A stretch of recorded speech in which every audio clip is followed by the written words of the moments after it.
Ще говорим много за проклятие. Ще започна от самото начало на Библията. Миналия път започнах малко по-късно да проповядвам за това. Трета глава в Битие от самото начало. Нека да отворим там и да прочетем цялата глава. Този, който има Библия. А змията беше най-хитра от всички полски зверове, които Господ беше създал. И тя каза на жената: истина ли казва Бог да не ядете от всяко дърво в градината? А жената отговори на змията: от плода на градинските дървета можем да ядем, но от плода на дървото, което е сред градината, Бог каза да не ядем от него, нито да се допрем до него, за да не умрете.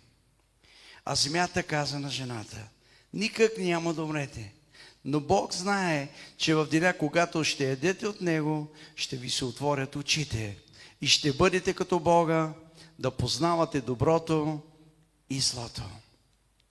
И като видя жената, че дървото беше добро за храна, че беше приятно за очите дърво желано, за да дава знание, взе от плода му и яде.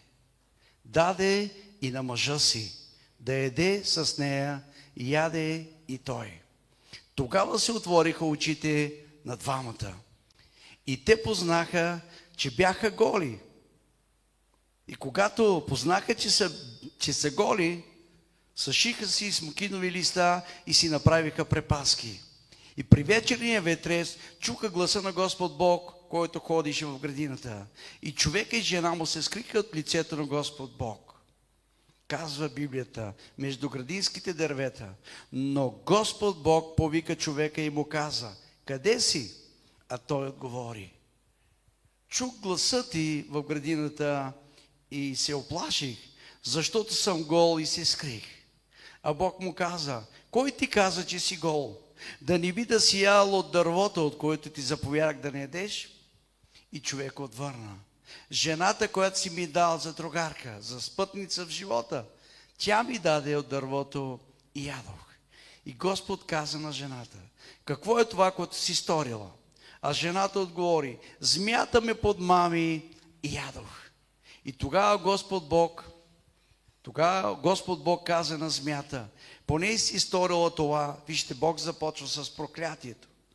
Проклета да си между всеки вид добитък, между всички полски зверове. По корема ще се влачиш и пръст ще ядеш през всичките дни на живота си. И ще поставя вражда между тебе и жената, между твоето потомство и нейното потомство. И ти ще му нараниш главата, а ти ще му нараниш петата. Това е било първото проклятие, което Бог беше нанесъл. А не жената каза: ще те увелича болките през време на бременността. С болки ще раждаш деца и на мъжът ти ще бъде подчинено всяко твое желание и той ще те владее.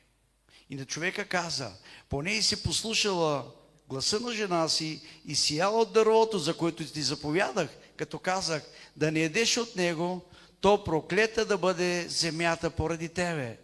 С скръб ще се прехранваш от нея през всичките дни на живота си. Тръни и бодли ще ти ражда и ти ще ядеш полска трева и с пот на лицето си ще ядеш хляб, докато се върнеш в земята. Защото от нея си взет, по нея си пръст и в пръста ще се върнеш. Слава да бъде на Господа. Слава да бъде на Господа. Ние виждаме, това са трите проклятия, които Бог нанесе.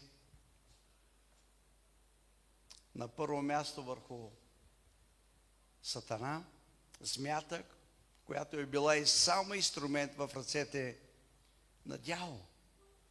Самата змия не беше дявол. Тя е като всяко друго животно. Но Сатана влезна в нея и използвал като инструмент. Чувате ли това? И тогава Бог проклина змията и каза, по корема ще се влачиш и пръст ще едеш през всичките дни на живота си. Това е било първото проклятие, което Бог беше нанесъл. Разбирате ли?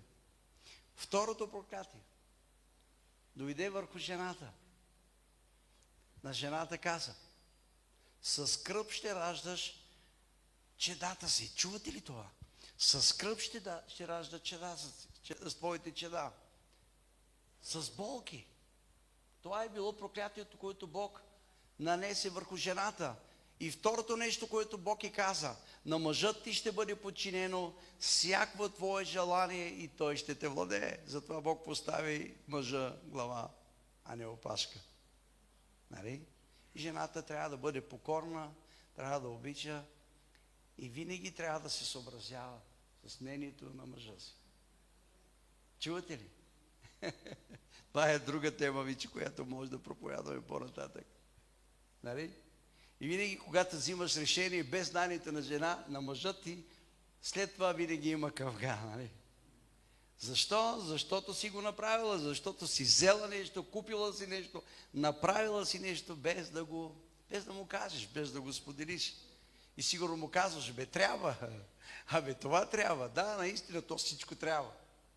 Но винаги трябва да уважаваш и да почиташ мнението на твоя съпруг. Това е библейско. Това е второто проклятие. Третото, което Бог беше нанесъл върху жената. Второто беше върху жената, третото върху мъжа. С пот ще се прехранваш от земята, която беше взета. Още от първата глава, 26 и 7 стих, там казва, че човека е създаден по образ и подобие на Господа. Ти си създаден по образ и подобие на Бога. Обърни се към човек, кажи, ти си създаден по образ и подобие на Бога. Вижте, Библията казва, че никой не е видял Бога. Но аз мога да видя Бог в теб, в твоето лице. Затова човека, самият човек, трябва да го уважаваш, който и да е. Трябва да го обичаш, трябва да го благославяш, трябва да се молиш, без значение кое. Казах без значение. Може да отвърлиш, може да застанеш, може да смогнеш грешките му вътре в него, да мразиш лошите му дела, но самият човек не е за мразене. Защото човекът е създаден по образ и подобие на Господа. Амен. Амен. Слава да бъде на Бога, че ние можем да видим Христос в лицата ни. Аз мога да видя Христос в лицето на Тошко. Нали така? Или обратното. Благословен. Така че не казвай, не си моли да кажеш, Боже, искам да те видя. Ти го виждаш, той е пред тебе. Но трябва да отвори сърцето си, душата си за брат си и за сестра си и да го приемем, да се научим да се приемаме, да се почитаме, нали така? И да си отдаваме почит. Но ние виждаме първите проклятия, върху кои бяха нанесени. Вижте проклятието, защо проклятието е дошло върху смята, върху Адам и Ева? Защо? Ние виждаме на първо място поради непослушание. Чувате ли? Поради непослушание. И какво можем да видим на това място? Нека малко да се задълбочим и да размишляваме заедно. Вижте, на това място змията атакува Бог чрез творението му. И тя заявява на Адам, че казаното от Бог не е вярно. В крайна сметка, тя принуждава Бог да прокълне творението си, включително и човешката раса, която той беше създал. Нали, ние виждаме 16 до 19 стих. Ето, нека да го повторим. А жената казва, ще ти увелича болките през време на бременността. С болки ще раждаш деца и на мъжът ти ще бъде подчинено всяко твое желание и той ще те владее. А на човека каза, понеже си послушала гласа на жена си и си яла от дървото, за което ти заповяда, като казах, казва Господ, да не едеш от него, то проклета да бъде земята поради тебе. Със скръб ще се прехранваш от нея през всичките дни на живота си. Трънни и бодли ще ти раждат. И ти ще ядеш полска трева, и с пот на лицето си ще ядеш хляб, докато се върнеш в земята, защото от нея си взет, понеже си пръст, и във пръста ще се върнеш. В крайна сметка, ние виждаме тук, в крайна сметка, тя принуждава Бог да прокълне творението си, включително и човешката раса. Ние виждаме от 16 до 19 стих, как Бог е принуден да прокълне това, което е сътворил, включително и човешката раса, който беше създал. А змията по-късно се назовава като Сатана или дявол. Откровение 12 глава 9 стих. Там казва, че големият змей е свален тук на земята. Там Бог предупреждава цялото човечество, че след като е съгрешил този красив ангел, който Бог беше създал, той нямаше място в небето. Чувате ли? След проклятието ви, че той нямаше място, той нямаше работа в небето. И от тогава Бог го сваля. И от тогава Божието Слово казва, че той е свален. Къде? Тук на земята. И какво ли прави тук? Продължава да прави това, което е направил в небето. Той е успял да измами Адам и Ева. И Библията казва, когато Бог, спомните ли си, когато дойдоха човешките синове да се представят пред Бог, дойде и Сатана, това го описва в Йов.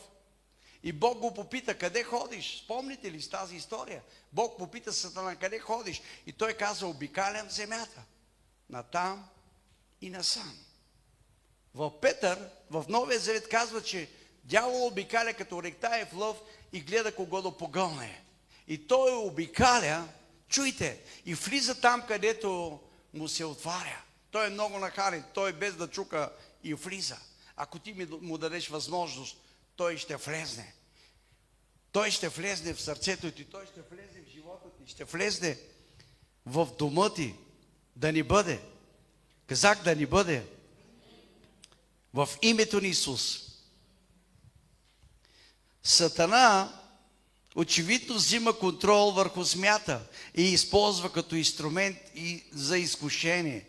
И във 2 Коринтияни, 11 глава, 3 стих, 2 Коринтияни, 11 глава, 3 стих, там казва, аз се боя за вас.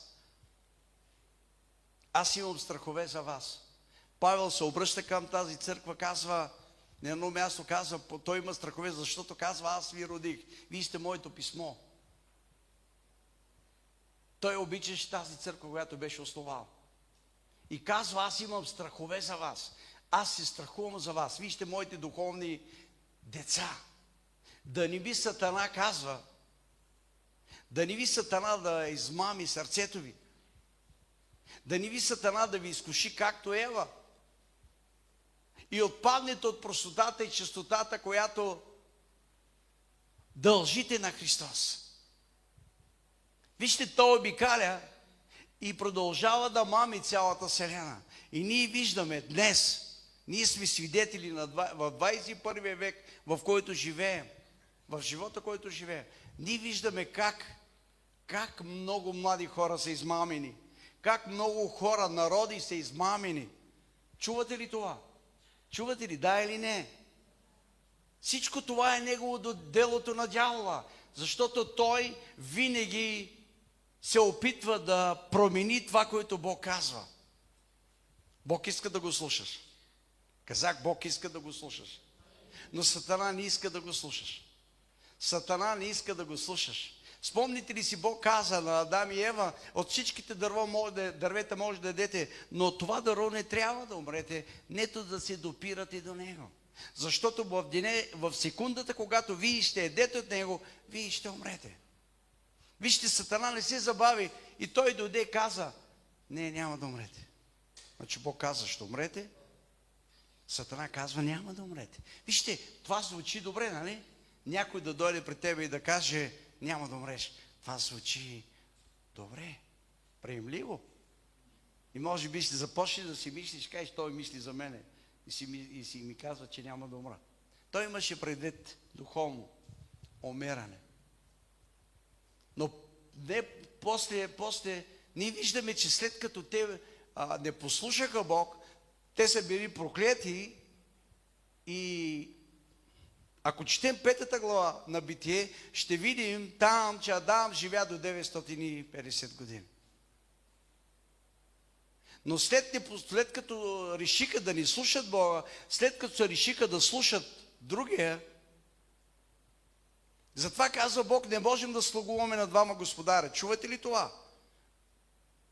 Той идва да открадне, да заколи и да погуби. 10 в Евангелието на Йоанна. Искам да го запомните това. Нищо добро не можеш да вземеш или да научиш от него.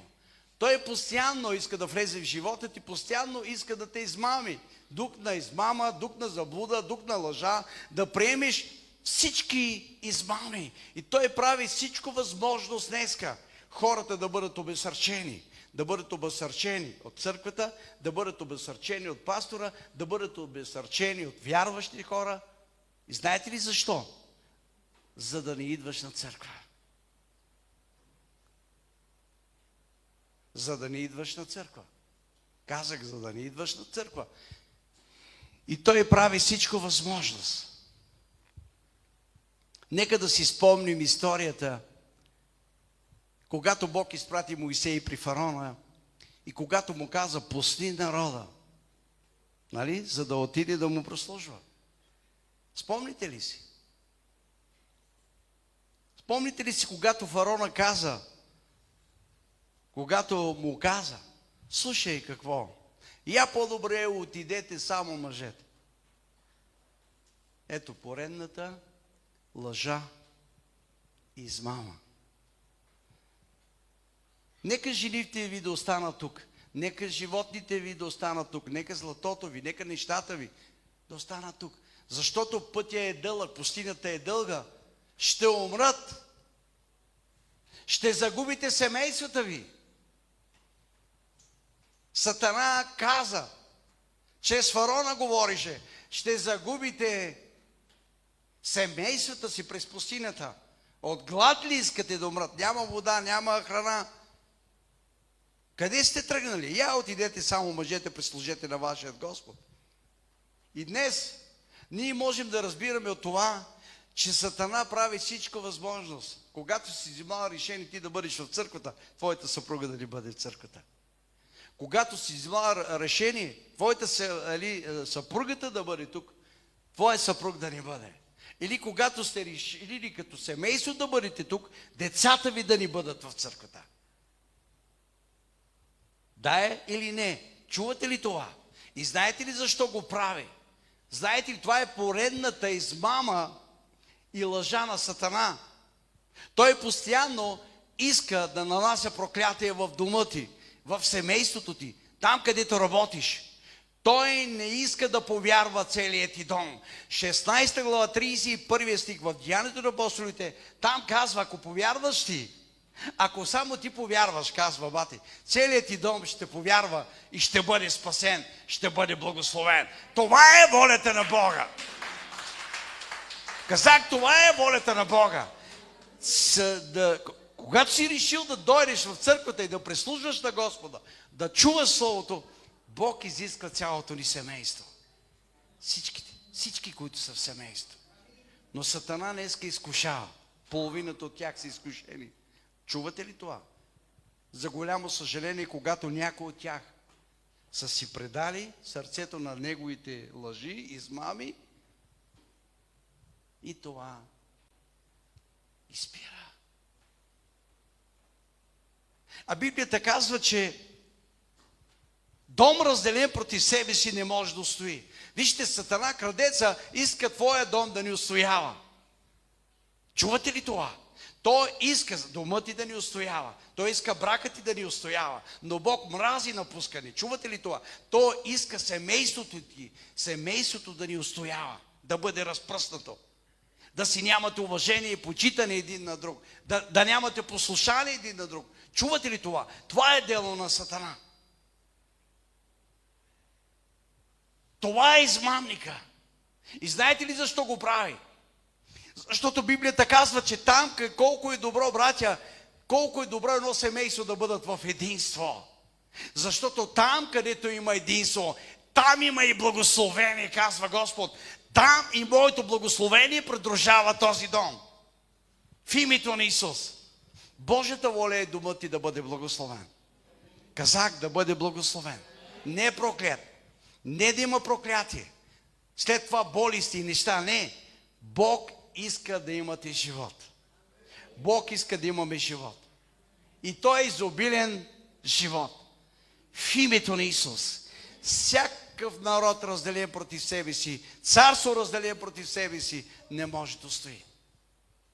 Казах, царство разделен против себе си, не може да стои. Защо ние не можем толкова с години да избираме правилно правителство? Замислил ли си? Замислил ли си? Мислите ли, че това е Божията воля? Не е Божията воля. Божията воля е да имаме здраво правителство. Отговорно правителство. Благословенно правителство. В името на Исус. Чувате ли това? Невероятни съветници. Невероятен президент. Бог иска да имаме това. Но за да има това, те трябва да са в единство. Политиците трябва да са в едно. Разбирате ли ме? Обаче вижте колко е хитър противника. Вижте как ги е разделил на партии. Еди си коя партия, еди си коя партия, еди си коя партия, еди си. И всяка една партия дърпа към себе си. Всяка една партия е права за себе си, застава срещу другата, другата плюе другата плюе другата. Чувате ли това? Виждате ли какво се случва? Това не трябва да се случи. Не трябва и затова нямаме силно правителство. Това е дело на дявола, това е лъжата на дявола. А Бог иска да имаме здраво правителство в името на Исус. Но за да има здраво правителство, Бог трябва да благославя това правителство. Царство разделено против себе си не устоява. Но ако се обединят и всички работят заедно и се хванат ръка за ръка и се научат да се почитат и уважават, чувате ли това? Да се обичат и прощават, ще имаме най-доброто правителство в името на Исус. Държавата ни ще бъдат благословени. Домовете ни ще бъдат благословени. В име нашите работодатели ще бъдат благословени. В името на Исус. Казах в името на Исус. Алелуя!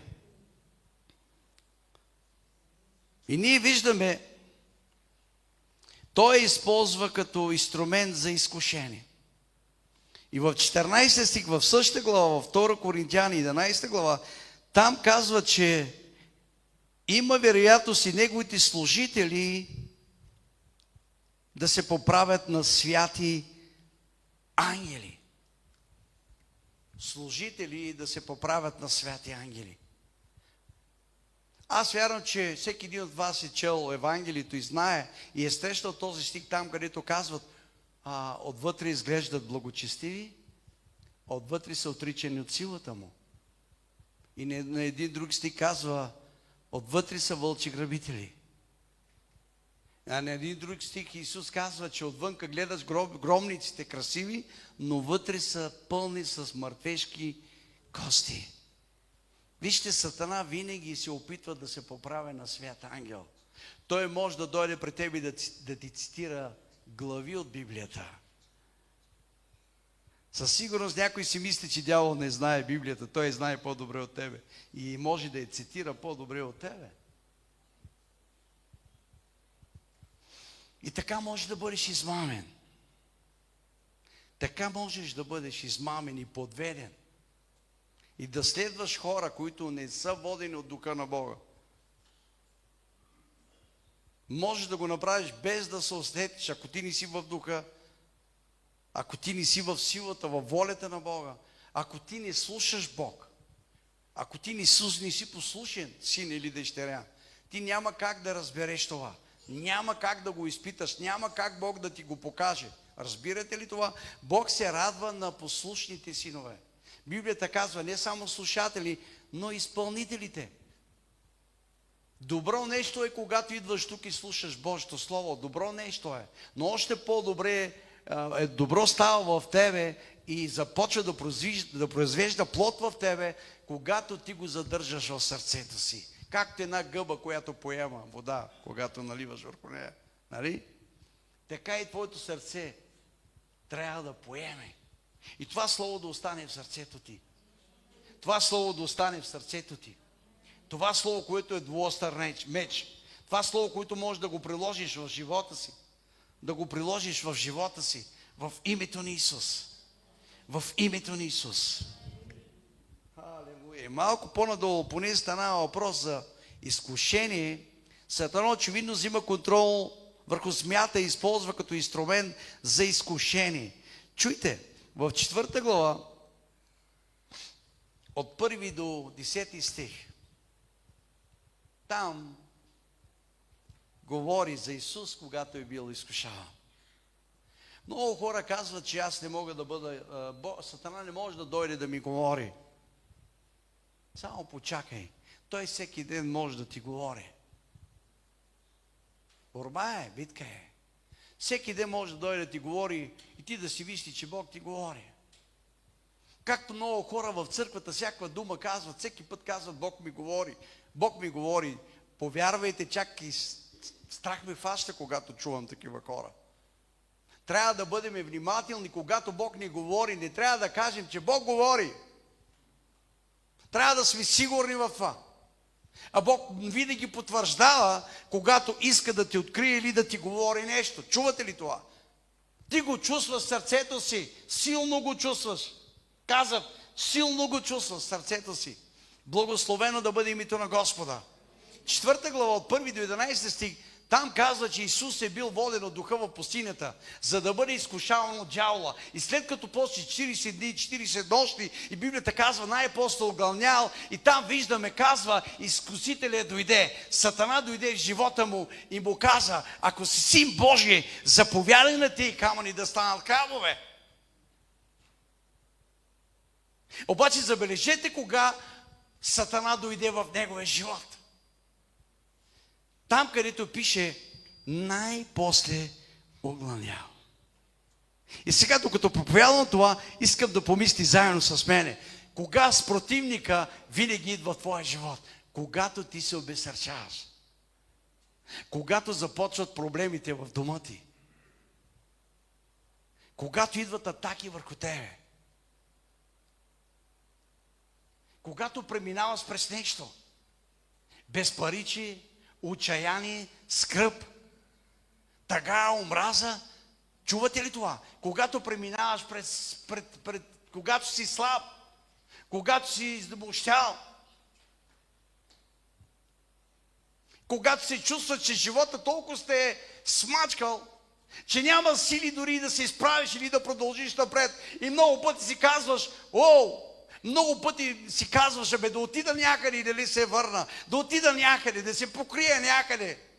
С мейци да отида да ми олекне. Искам да ти кажа нещо. Ако ти не ги предадеш на Бог, Бог да ти вземе този товар и да ти разреши проблема, дори и да отидеш 1 месец и да се върнеш, този товар ще продължава да остане върху тебе. Тази тежест ще продължава да остане върху тебе. Чувате ли това? Но ако предадем товара си на Христос, нали? Ако предадем скръбта си на Христос, ако предадем проблемите си на Христос, ако предадем безпаричието си на Христос, ако предадем обезсърчението си на Христос, когато изнемощяваш, когато няма сили, когато си отруден и обременен, точно от тогава ще дойде пророческото слово от Бога върху тебе, който ще гласи със следните думи и казва, елате при мене. Всички, които сте отрудени и обременени, и аз ще ви успокоя. Вземете моето иго върху си и научете се от мене, защото съм кротък и смирен по сърце. И Библията казва, най-после отглъвнял. Сега, не знам дали ти се е случило да бъдеш гладен или да спиш гладен. На мен ми се е случило. Става 12 вечерта. Да бъркам в хладилника.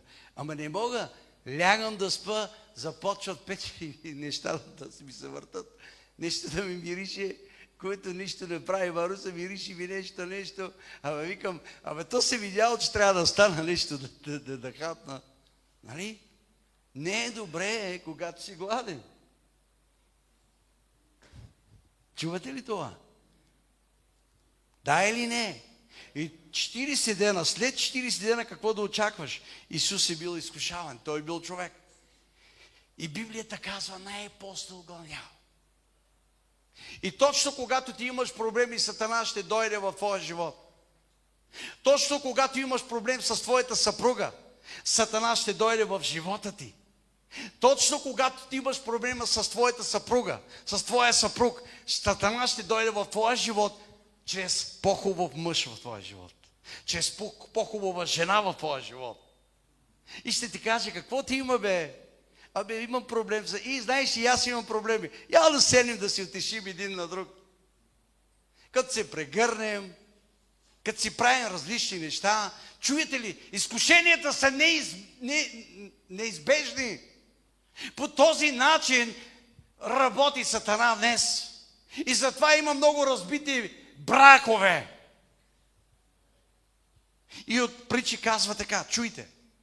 Възможно ли някой от вас да вземе жърта от печката с една лопатка и да я сложиш в пазвата си или в джоба си, възможно ли е да не се опариш? А? Да или не? Ще се опариш, ще стане дупка. Тук ще стане дупка. Ще пробиеш плътта си. Ще изгориш първа степен. Ще умреш, ще стане гангрена, ще умреш. Опасно е. Опасно е. Вижте, днеска хората сами си нанасят проклятие. Сатана ще дойде в живота ти точно когато имаш проблем с твоя съпруг. Когато ти си обезсърчен от съпруга ти, от твоята съпруга. О, нищо не става от нея. Нищо не става от него. Той е куц. Едвам ходи, няма сили за нищо. Чувате ли това? О, по моята жена, а пък нищо не става от нея. Ще дойде в живота точно тогава. С по-хубав и здрав мускулист мъж. И по-хубава жена. О, сигурно не съм прав в това. Смели ли сте? Смели ли сте? Да или не? Вижте, той дойде в живота на Христос и му каза, ако си Син Божий, заповядай на тия камъни да станат хлябове. Да, ами Исус му каза, той излезна с точните думи, без много думи. И каза така. Той му отвърна. Не само с хляб ще живее човек, но с всяко слово, което излиза от Божията уста. И моят въпрос е към всеки един от вас. Щом Исус каза, че всеки един от вас трябва да живее чрез словата на Бога, какво прави всеки ден? Отделяш ли време за Неговото Слово? Храниш ли се с Неговото Слово? И сега модернизацията, 21 век има телефон и всеки казва, абе аз имам телефон, вътре си имам Библия. Абе сега, остави този мерак. Ти няма как да ме съгласиш. Ти няма как да ми съгласиш и да кажеш, че вътре имаш Библия и ти четеш, отваряш телефон и по цял ден четеш вътре. Никога няма как да ме съгласиш с това. Не е същото. Но ако имаш Библия, ако ти имаш Библия, ако ти отделяш време да изучаваш и да я четеш, ще вземеш тетрадка или ще си чертаеш по-хубавите стихове, нали така? Стихове, които докосват сърцето ти, ще сложиш една бележка, ще сложиш една линейка или химикал там и другия път, следващия път ще продължаваш. Ще кажеш, аз съм стигнал до тук. Така ли? Не само с хляб ще живее човек, но и с всяко слово, което излиза от Божията уста. И сега, Чуйте пророческото слово от Бог към църквата в Съединение. Готови ли сте да хванете това пророческо слово? 6 глава, 10 стих, това идва силно в сърцето ми и аз искам да го освобода. И там казва най-после, които сте от град Съединение, от улица Мусала номер 24, 21, Христо Ботев 24, генерал Заимов. Най-после вие, които сте от град Съединение, заяквайте в Господа и в силата на Неговото могъщество. Вземете Божието съоръжие, за да може да устоите срещу хитростите и лъжите на дявола. Чувате ли това? За да има устояване срещу хитростите. Срещу хитростите на дявола. Знаете ли, аз си спомням, моята майка, моите родители, когато имахме първата снаха, беше една черноочка, беше от Ахматово, село Ахматово.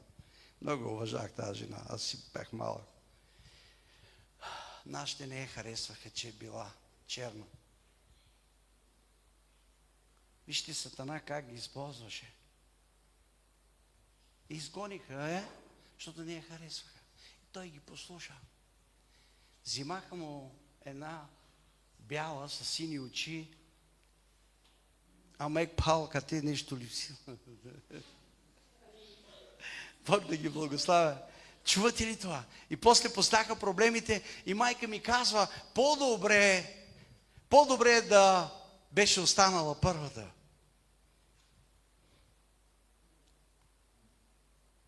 Вижте, по някой път не знаем какво искаме. По някой път ние, като родители, не знаем кое е най-доброто за децата ни. И Сатана може възможно да използва майка ти, баща ти и да ти каже, как си не бяха? Къде бяха очите ти? Къде бяха твоите очи? Тази не е за тебе. Другата беше по-хубава от нея. Трябваше нея да вземеш.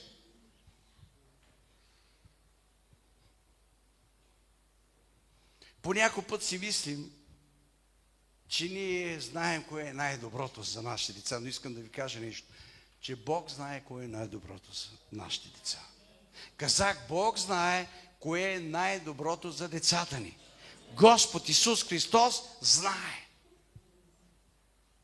И защо Исус казва, че не само с хляб ще живее човек, но и с всяко слово? Исусът на вид, първата глава 8 стих казва, тази книга на закона, ето това свещено писание, да не се отдалечава от устата ти. Чувате ли това? Да не се отдалечава от устата ти. Каза да не се отдалечава от устата ти. Да не се отдалечава от устата ти. Казах, да не се отдалечава от устата ти. Да не се отдалечава от устата ти. От тогава ще имаш добър успех. От тогава ще има успяване. От тогава ще напредваш в пътя си. От тогава ще имаш успехи. Благоуспяване в живота и благословение в живота. И от тогава Псалом 1 казва, първата глава, и там казва, ще бъдете като дърво, посадено при потоци води, чието лист никога не повяхва. Във всичко ще овършиш, ще успяваш.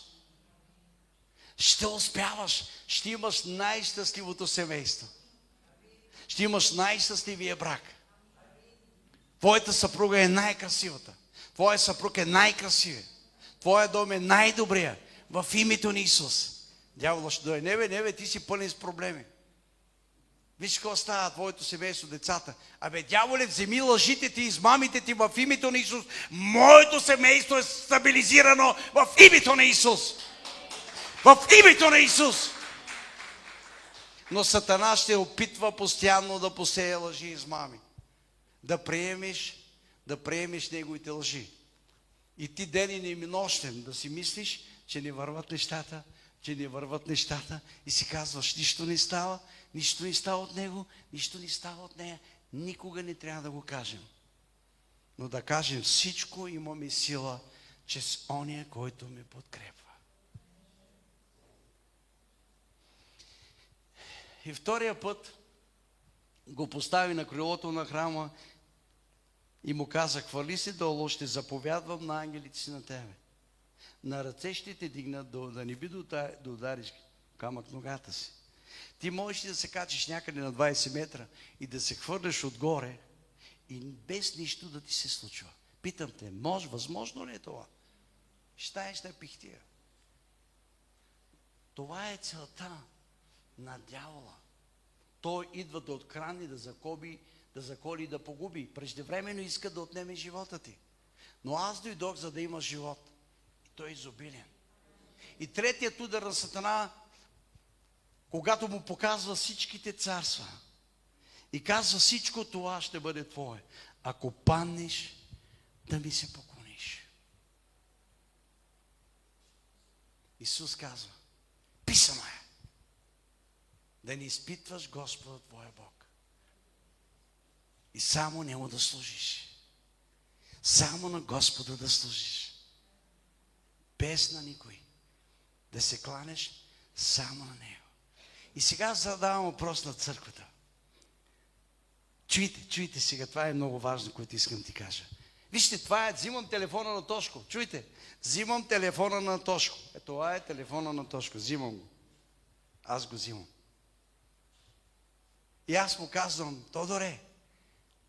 Тодоре, ела да ми измажеш една стена вкъщи, ще ти подаря един телефон от 500 лева. Пример, казвам.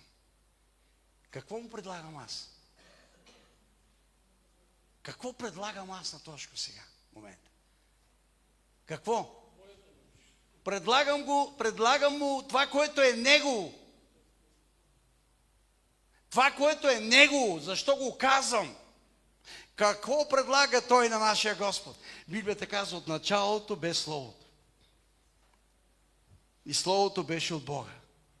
И Словото бе Бог. И казва, нищо, това, което виждат очите ти, не е станало без Него. И всичко, което виждат очите ти, е станало чрез Бог. Чрез Бог. Той е бил архитекта, той е бил майстор-архитектът. Когато Бог е създал небе и земя, той е бил там. Слава на Бога. Чувате ли това? Няма нещо, което да не е от Бога. И какво предлага? Той предлага богатството на този свят. А кой дава богатството днеска? Кой дава сили на човека, за да придобие богатство? Не е ли Бог? Златото, кой е създал златото? Кой е създал златото? Не е ли Бог? Тогава на кой е намерил да го предложи? На неговия собственик. Не, той само му прави услуга. Връща му това, което е откраднал от него. Библията казва, че Сатана, това, което е откраднал от тебе, той ще ти го върне. Седмократно. Ако е откраднал твоите финанси, той ще ти го върне. В името на Исус. Казах в името на Исус. Ако е откраднал здравето на твоето семейство, той ще го върне. В името на Исус. В името на Исус имаме тази власт. Но той иска ние да продължаваме да бъдем от послушните. Ако искаме наистина да бъдем благословени, ако искаме да не си нанасяме проклятие, ние трябва да слушаме Господ. Малахия, нека да отворим.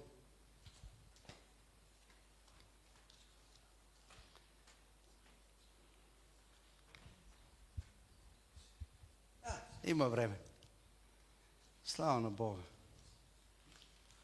Малахия. 2 глава, 2 стих. Чуйте. Ако не послушате и не взимате през сърце и додадете слава на името ми, казва Господ на силите, тогава ще пратя върху вас проклятие. Искам да слушате много внимателно. Благославяме с този силен стих. И ще прокълна благословенията ви. Дори ги проклинам вече, понеже не вземате това през сърце.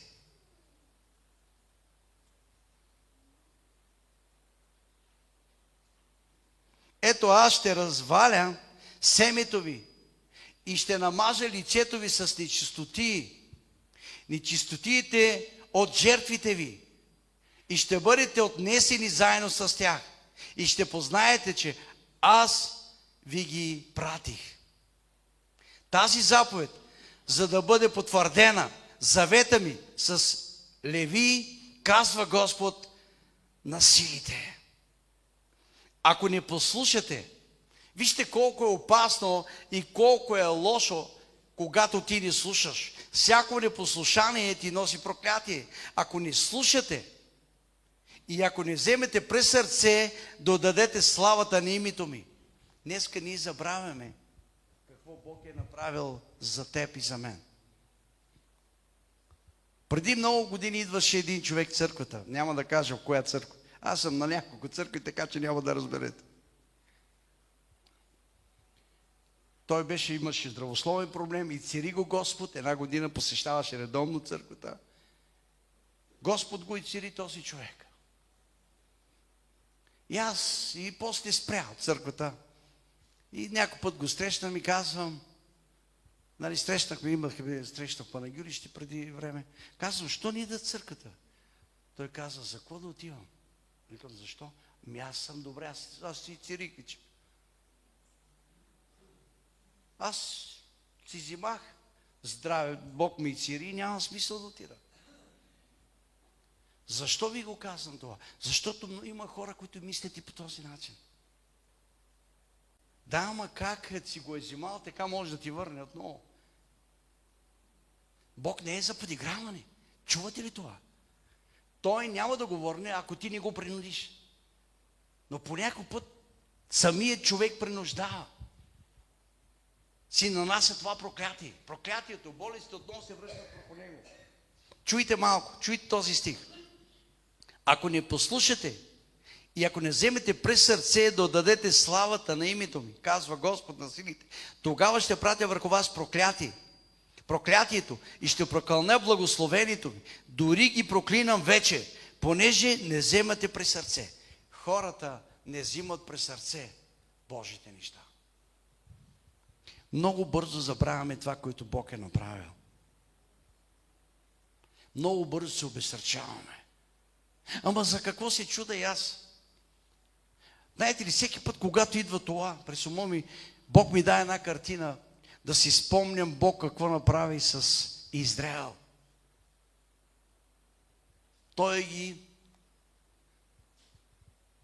Те бяха поробени 400 години и после ги освобождава с мощната си ръка чрез Моисей.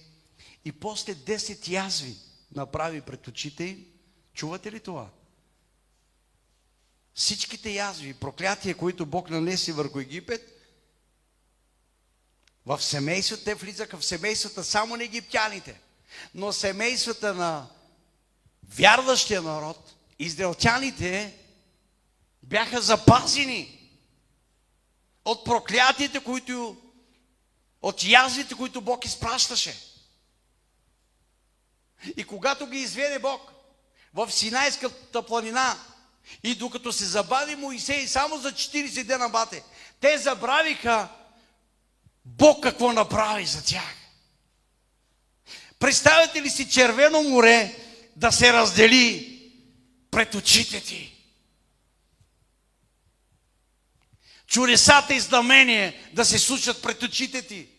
Божият огън да го видиш как слиза от небето и пояжда жертвата, която се принасяше чрез Божия човек Моисей. И всичко това виждаха със свидетели народа на Бога Израел.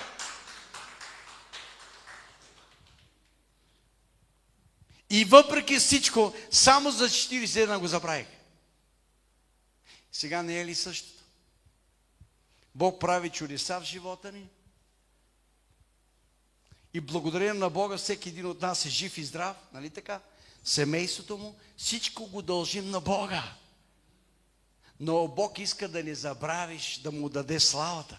А неговата слава може да му даде само в молитвения му дом. В събранието. Да го хвали само в събранието.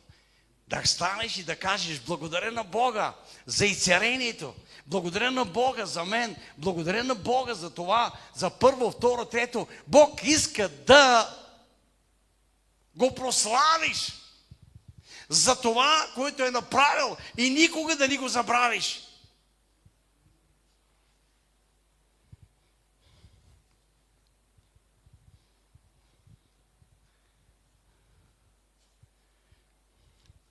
Човека, който не пускаше жената да дойде на църква. Противника го използваше. И всеки път, когато идваше неговата съпруга, тя се връщаше, тя идваше в църквата много пъти с надути очи, посинени, тук отдолу. Идва при мен и плаче и казва: пасторе, пак ме би моя съпруг. Защо не ме пуска в църквата? Изгоря брошурите ми. Не можете да си представите, с години продължи това. И той каза на мъжа си, тя каза на мъжа си: ако искаш, убивай ме. Аз не мога, моя Господ, не може да ме спреш от църквата. Чуеш ли какво ти казвам на мъжа си? Не можеш да ме спреш от църквата. Но един ден Бог какво прави? Допуска. Разболява се мъжа, нейния мъж. Раково заболяване. Раково заболяване, чувате ли това? И е станал кожа и кокъл. И когато опря ножа на кокъла, той каза на жена си: отиди, викни пастора вкъщи да ми се моли преди да си тръгна. Лекарите го освободиха, каза: нищо не става, колкото живее. Отидох, той от вратата почна да плаче, прегърна ме с един час, плаче върху мене и искаше прошка. И си казваше какво искаше да прави с мене. И казваше: пастор, аз ревнувах жена си от тебе. Пасторе, аз се бих. Пасторе, аз те мразих толкова. Даже съм си мислил, подготви си една брадва, скрил съм се за черниците, като минаваш, направо да те трепа, да магла сте му да рълма. Представете ли си, като ми го казва, така ми се изправи косата и го гледам. Представете ли си Сатана какво беше вложил в сърцето ми? В неговото сърце искаше да те убия, толкова много те мразих. Той се покаява пред Бога, изповядва се пред Бога и с изповядването Бог го изцелява. Отнема рака от него и той само за 3 месеца се възстановява и станал касиер на църквата и дойде 2 години в църквата, пак беше се отказал от Бог. Ани, нали знаеш тази история? И Бог отново го отряска на легло. Отново на легло. Толкова път всичките му черва и кандаври. Всичките му черва отвънка, защото беше му се запушил някакви канали и не можеше кръвта да цинкулира, да стигне до краката му. Се бяха студени. Кожа и кокъл, пак ви фитизниното. Лекарите на жена му казват: колкото живее, толкова с край. Ставиха го там, той е бил в шоковата зала, не знам колко време. Не можеше да познава хора, човека си отиваше. И тя каза на лекарите каза: ще умре. Тя каза: не, няма да умре, докторе. Аз имам доктор на докторите. Той ми каза, че няма да умре. Господ ще направи чудеса отново с него живота му. И Господ го възстановява отново този човек. Господ отново го възстановява. Представете ли си? Отново червата му, всичко, тялото му, няма следа. Той не можеше да ходи, сега почна да се движи. Почна да говори. И сега този човек идва с мен в църквата. Идва всяка една църква служение. Казва: без мен няма, стои отвън, аз преди да излезе, той ми чака пред вратата и ми носи чантата. И ходи след мене. Представете ли си? Човека, който носеше брадва, човека, който искаше да ме заколи, да ме убие, ми носи чантата сега. Чантата ми носи. О, слава да бъде на Господа! Казах: слава на Бога! Демона работи по този начин. Казах: демона работи по този начин. Но Бог работи по неговия начин. Чрез неговата любов, с която не е възлюбил. Бог ни е изкупил от всяко проклятие. Обърни се към човека, кажи: Бог ти изкупи от всяко проклятие. В името на Исус. В името на Исус. Отдайте слава на Бога!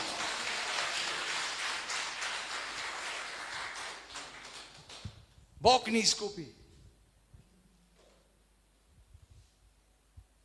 Слава на Бога. Боже, благодаря ти за тази вечер. Господи, нека това слово да бъде запечатано във всяко сърце. Моля те,